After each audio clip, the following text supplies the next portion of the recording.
I got out of bed and heard something underneath the bed, but I couldn't see anything. I knew it was there. It was very clear. It was that presence I felt at all times, and especially at night, ever since we went to live at my mother-in-law's house. Welcome to this edition of Tales of the Night. The story waiting for us tonight has several useful lessons, especially for anyone who is afraid to look under their bed at night, but also for those who distrust someone close to them, someone like their mother-in-law. Let yourselves go and value your mother-in-law deeply if she truly loves you, because today we will learn that not all of them are like that, and that some are truly terrible. We begin. I want to tell this because for a long time I was ashamed to talk about it. I know how it sounds. I know there are people who will say I am exaggerating, that it was all psychological, that maybe I was depressed, that perhaps I got sick and my head started making things up, and I myself came to think that many times. But I also know what I saw, what I lived through. I know what I looked like before entering that house, and what I looked like when I left there. My story started in a very normal way. I met Antonio when I was in my 20s. We weren't rich or anything like that, but we both worked very hard. We had our things, and above all, we really wanted to make a life together. He was a calm man. He never raised his voice even when he was angry, sometimes too calm. And now I understand it. But at that moment, that way of being gave me security. When we started dating, he talked to me a lot about his mom. He told me she was a very lonely lady, that she had suffered quite a bit, that she liked to cook, and that she was going to be very happy when she met me. And that's how it was. The first time I went to her house, the lady received me as if she had already known me for years. She hugged me, told me I was very beautiful, that Juan Antonio had never brought anyone to her, that surely I was someone very special to him. She prepared food for me, served me extra, asked me what I liked to eat, and even told me that another day she was going to teach me how to make some dishes, because according to her, Juan Antonio loved them, and the way to his heart was through his stomach. I left there delighted. I thought I had been very lucky. Not all women get along well with their partner's mother, and I would even tell Juan Antonio that we should go see her. If we didn't have plans, I myself would tell him, "Let's go with your mom. Poor thing, she is alone." And at first he would accept, although now that I think about it, many times he did it with a strange face, as if he didn't want to, but didn't dare tell me no either. Little by little, almost all of our dates started to be at his mom's house. We would arrive, eat there, then we would stay to watch a movie in the living room, and the lady always stayed with us. At first I thought it was nice. I thought she was an affectionate lady who wanted to spend time together, who perhaps felt lonely. But over time, I started to notice things that at that moment I didn't want to see. For example, if I told Juan Antonio that I wanted to go to the movies or have dinner somewhere else, the lady would become serious. Her face would change. Sometimes she would say things like, "Oh well, go ahead, don't worry about me.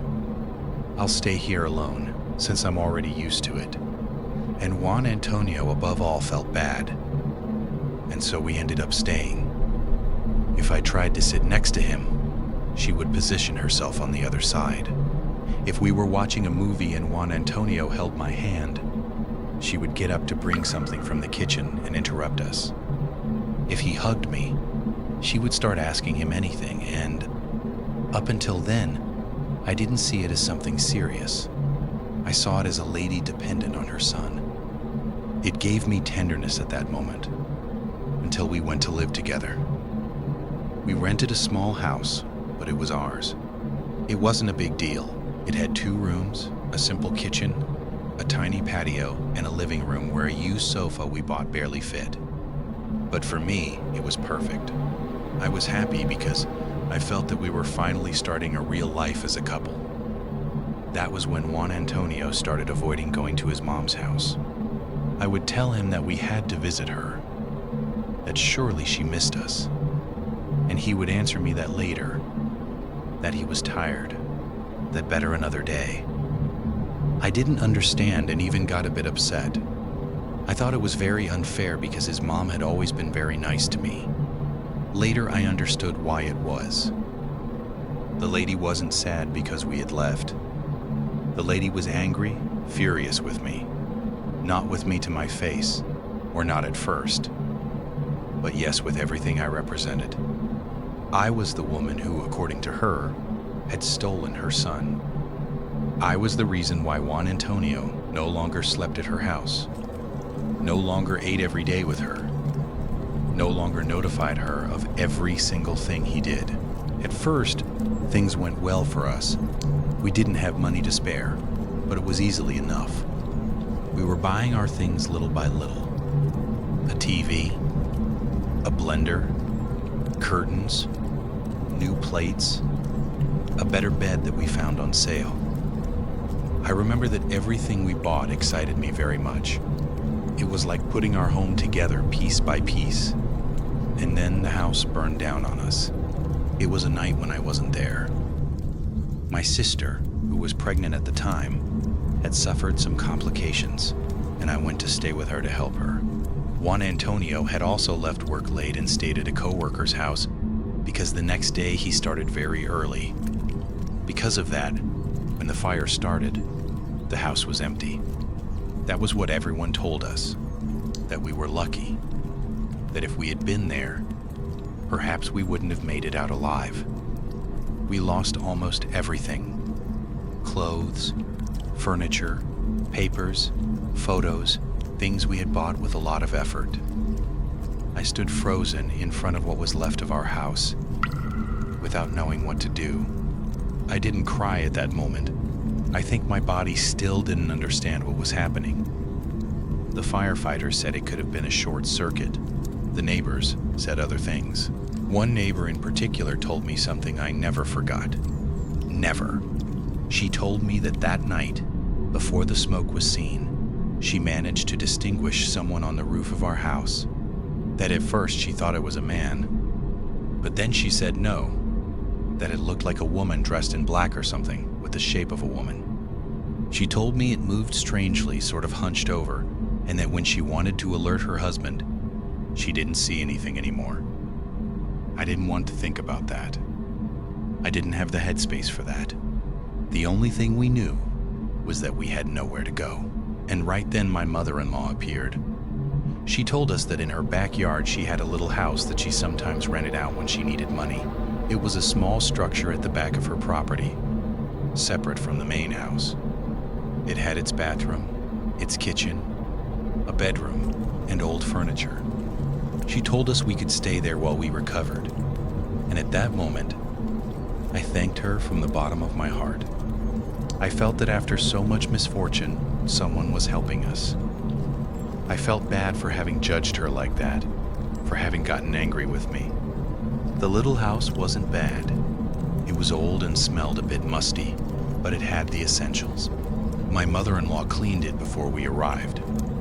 There was a double bed, a wardrobe, a table with 2 chairs, and a large full-length mirror that was leaning against the bedroom wall.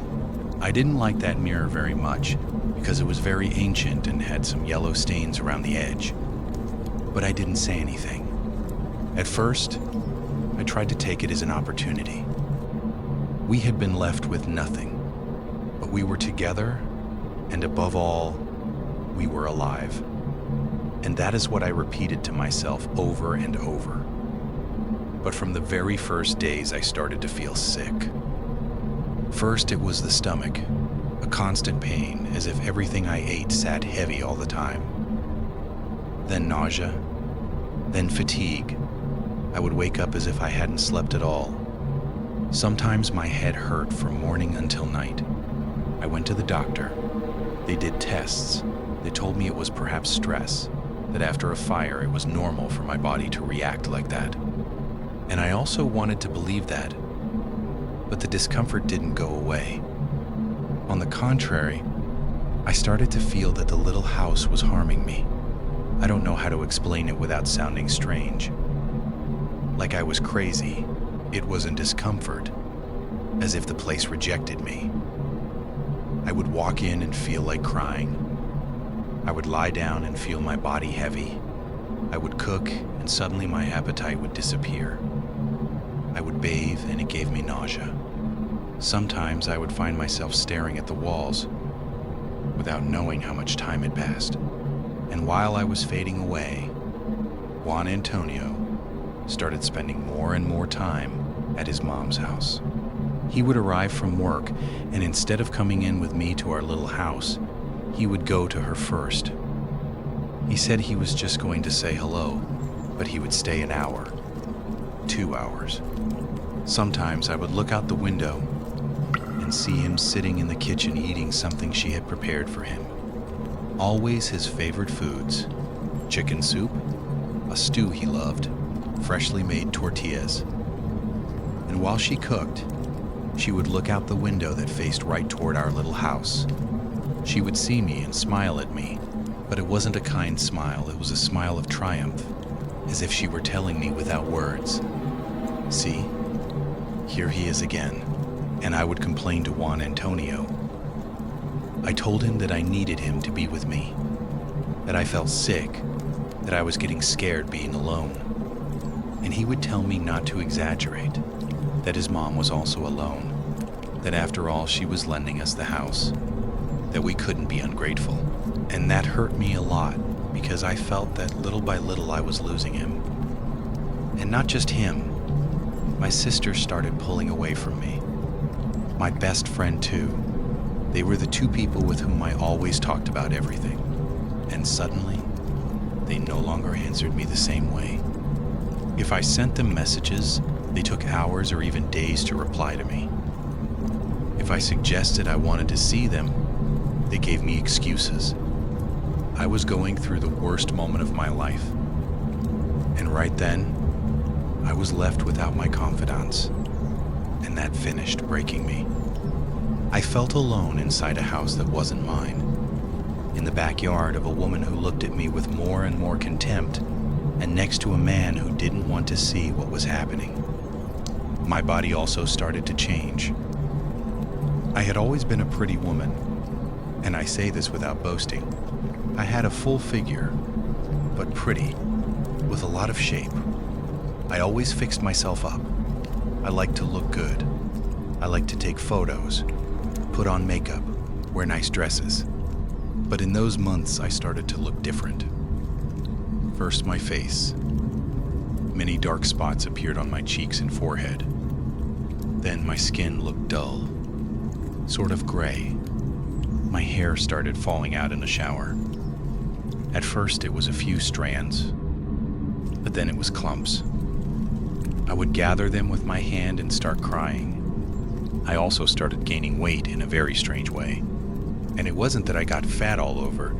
It was as if my abdomen were always bloated, a hard, uncomfortable lump that wouldn't go away with anything. I would look at myself in the mirror and no longer recognize myself. That large mirror in the bedroom became something horrible for me.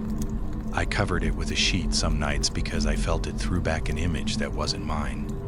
Sometimes I would walk past it and have the impression that my reflection moved late, a fraction of a second later. I know it can sound absurd, but when a person goes weeks without sleeping, feeling sick and alone, those details start to weigh more than they should. And one night something happened to me that it still costs me to tell. I hope you are ready. I woke up suddenly. I don't know what time it was, but it was dark, and Juan Antonio was sleeping beside me. At first, I thought I had heard a thud, but I stayed still, and then I heard it again. It came from underneath the bed. It was a low sound, as if someone were scratching the wood with their fingernails, or as if something were shifting down there. I woke Juan Antonio up. I told him there was something under the bed. Half asleep, he told me to let him rest, that surely it was a rat, or just any house noise. but I knew it wasn't a rat. I don't know how, but I knew it. I took my phone and turned on the flashlight. I peeked down slowly. There was nothing, only dust, a box with old papers, and a sandal that had been lost for days. I swept the light from one side to the other, expecting to see an animal or something that explained the noise. But there was nothing. I stayed like that for a while, with my heart pounding hard, until I felt ashamed. I thought Juan Antonio was right, that I was becoming nervous, that everything that had happened was affecting me. I turned off the light and lay down. Then it made the sound again. This time it was closer, as if something had crawled right underneath my side of the bed. I stared up at the ceiling. I didn't want to move. I didn't want to wake Juan Antonio up again. I didn't want to look crazy again.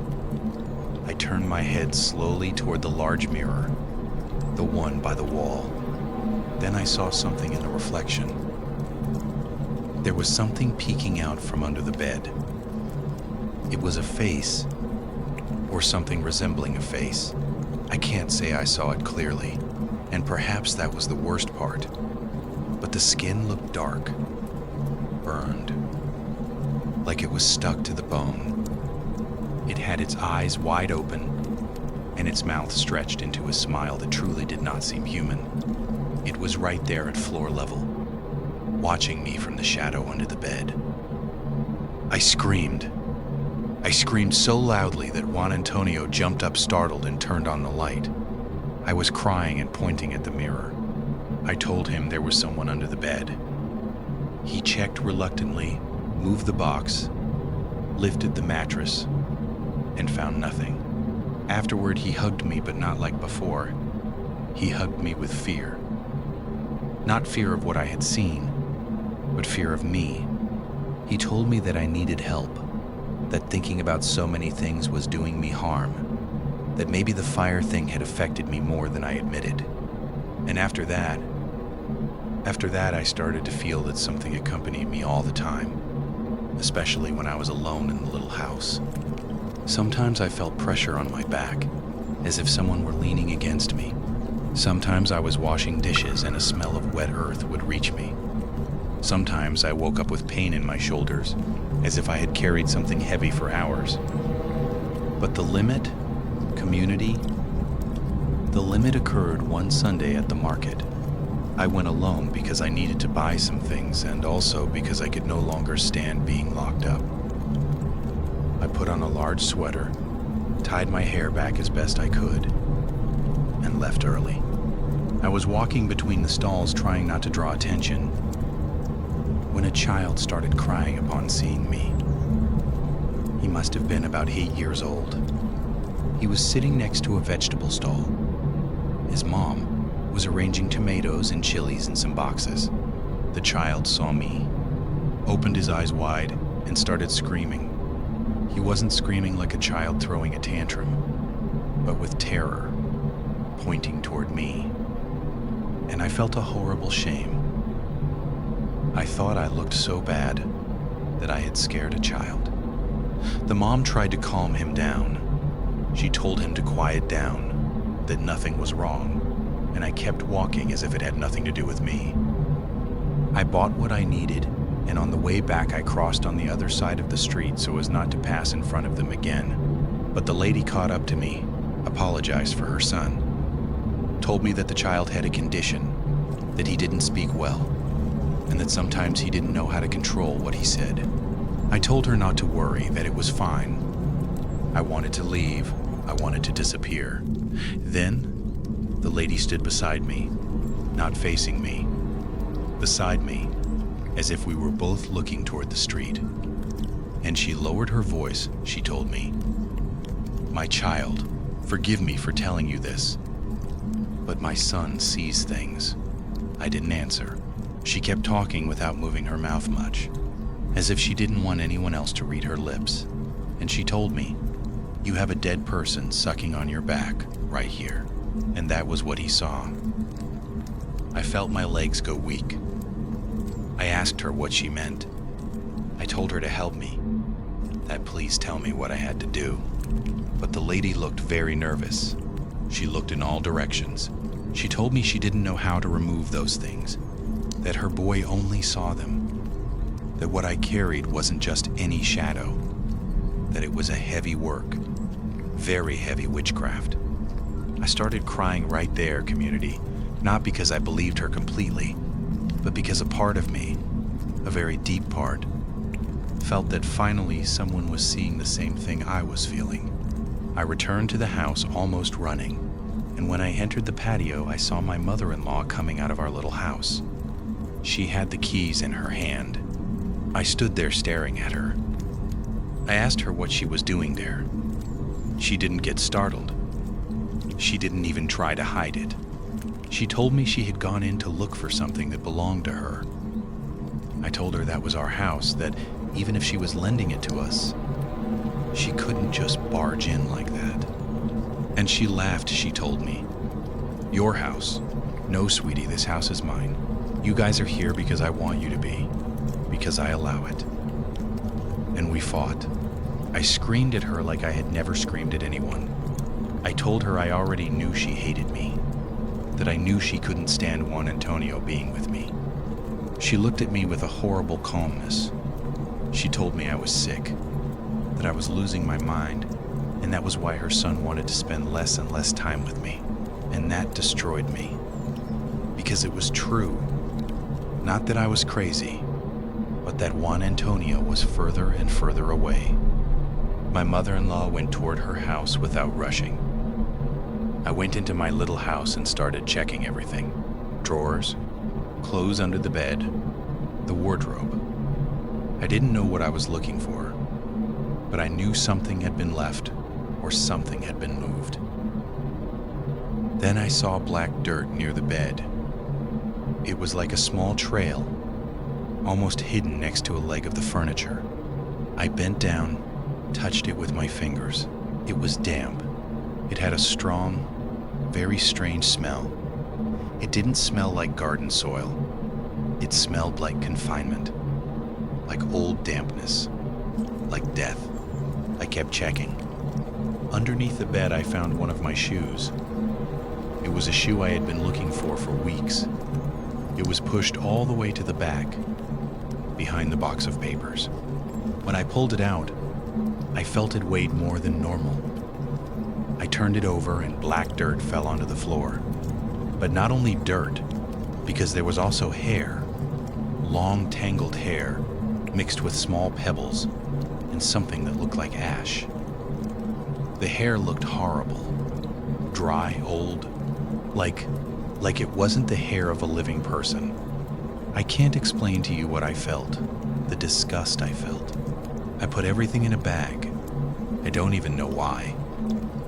I suppose I wanted to have proof. Something to show Juan Antonio. Something to prove to myself that I wasn't inventing it. And the first thing that occurred to me was to go to church. I hadn't gone in years. Since I was a child, I hadn't approached God like that. I can't even say that at that moment I truly believed, but I felt so alone that it was the only place that occurred to me. I went in with the bag hidden in my purse and sat on a bench. There was hardly anyone. There, I started to cry. I cried with a huge shame, trying not to make noise. Afterward, I saw a priest and approached him. I told him I needed help.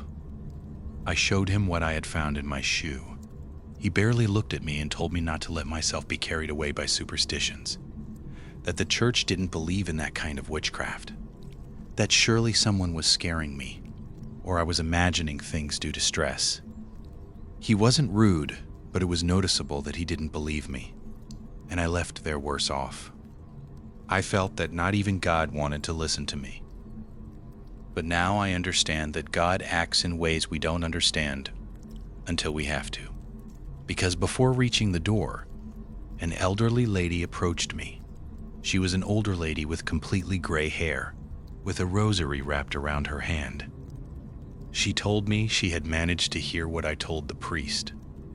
She asked me if I wanted to go that afternoon to the prayer group, and I didn't even know what that was. But she told me it was several ladies who gathered to pray, that she didn't promise me anything, but at least I wouldn't feel alone. And of course I went. And it was the first time in months that I felt someone listen to me without judging me. There were 6 ladies, almost all very elderly. They let me speak. I told them about the fire, about my mother-in-law, about the little house where I lived, about my health, about the child at the market, the face I saw under the bed. I showed them the bag with the dirt, the hair, and the stones. And would you believe that not one laughed? That not one called me crazy? One of them, the oldest one, took the bag with great care, held it with some napkins, and looked at it without putting her hand inside. She looked at it from the outside. Afterward, she asked me if I knew where that dirt came from. I told her no, and she explained to me that it wasn't common dirt, that it came from a graveyard. I felt my throat close up. Then she said something else. She said it wasn't just graveyard dirt, that it looked like dirt taken from a grave close to whoever had done the work, from someone of theirs, someone of their blood. I didn't understand at that moment what she meant, much less how she could know it. But the ladies prayed with me. They asked for my full name, my date of birth. They told me they were going to pray for me, and one of them asked me very seriously if I wanted that to leave my life, or if I wanted it to return to whoever had sent it to me. I said yes. Without thinking about it, let it return. Not because I was a bad person, but because at that moment, I felt that if someone was doing that to me, they had no right to keep destroying me. That night, when Juan Antonio arrived, I confronted him. I showed him the bag. I told him everything. I told him I had found his mom coming out of our house. I told him I could no longer stay there, that if he loved me, we had to leave. Juan Antonio turned pale. He didn't tell me I was crazy, and that was what scared me the most.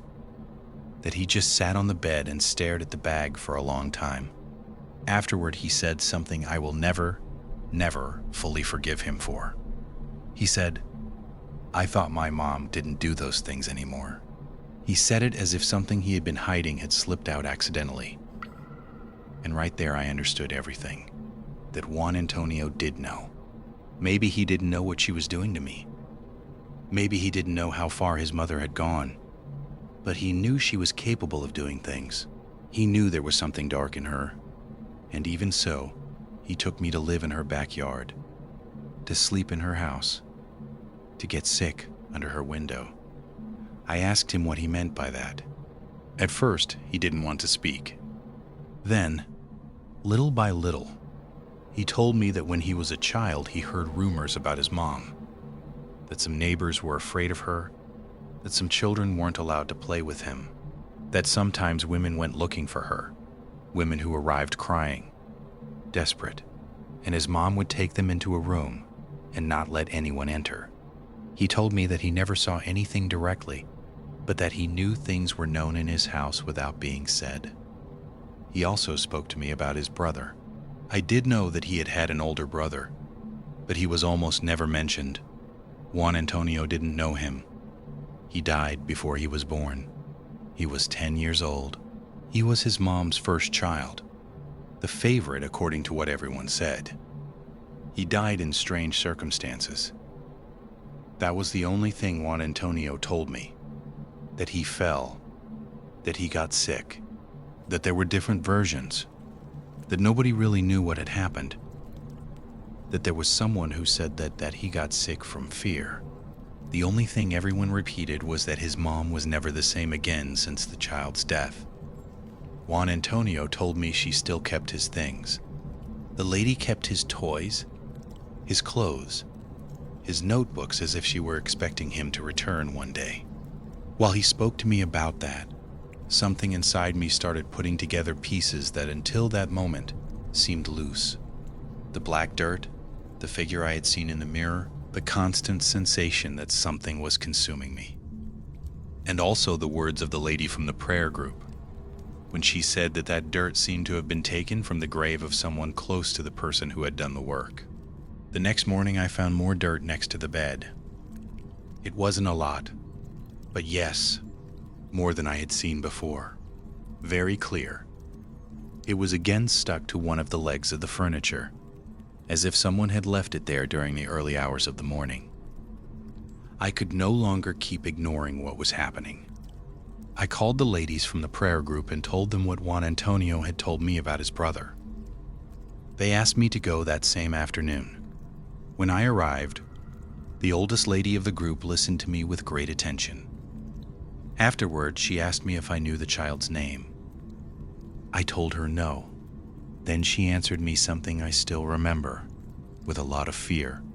You need to know who the dead person you bring with you is.